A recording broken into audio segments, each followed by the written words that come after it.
As he came off the field, blood was spilling out of his mouth, but as he got to the sideline and he was spotted winking at one of his teammates, it began to feel like something wasn't quite right. At the time, the Harlequins were trailing Leinster by 1 point, and there were only 10 minutes left in the rugby quarter-final. The Harlequins kicker had been taken out with a torn hamstring, and after having already subbed off their star kicker, Nick Evans, the Harlequins had run out of tactical substitutions and were left without a specialist goal kicker on the field. So, in a desperate move, they had to bring on winger Tom Williams. But when Tom himself was also injured only a few minutes after coming on, it was actually quite convenient for the Harlequins. They weren't technically able to make another substitution, but rugby has a specific rule for blood injuries. If a player is visibly bleeding, they could be temporarily replaced by a player who has already been subbed off. This meant that the team could sub back on Nick, their star kicker. But when Tom had been tackled, it didn't seem like the hit would cause that kind of damage. He was also limping off the field, which was strange given that the blood was gushing from his mouth, not his leg. Leinster were suspicious, so their team doctor followed Tom towards the medical room. But before he could come in, he had the door slammed and locked in his face. He started banging on the door, demanding to see the injury, and eventually the door opened and he was allowed inside. He checked Tom's mouth and sure enough, there was a deep cut inside his lip which was bleeding. Tom Williams had really been injured. The game went on and the Harlequins once again had their star kicker back on the field, ready to score a last-minute drop goal to steal the win. But after the game, a conspiracy started to unravel.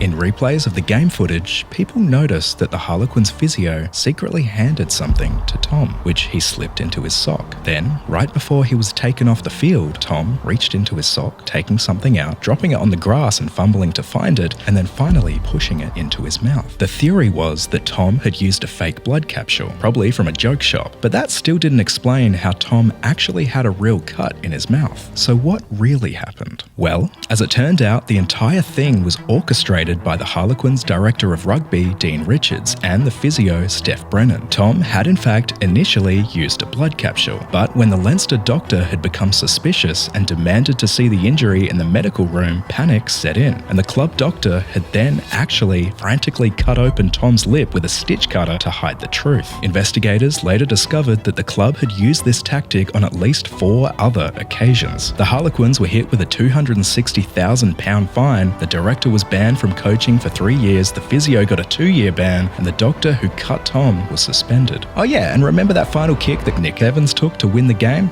He missed it. It was all for nothing.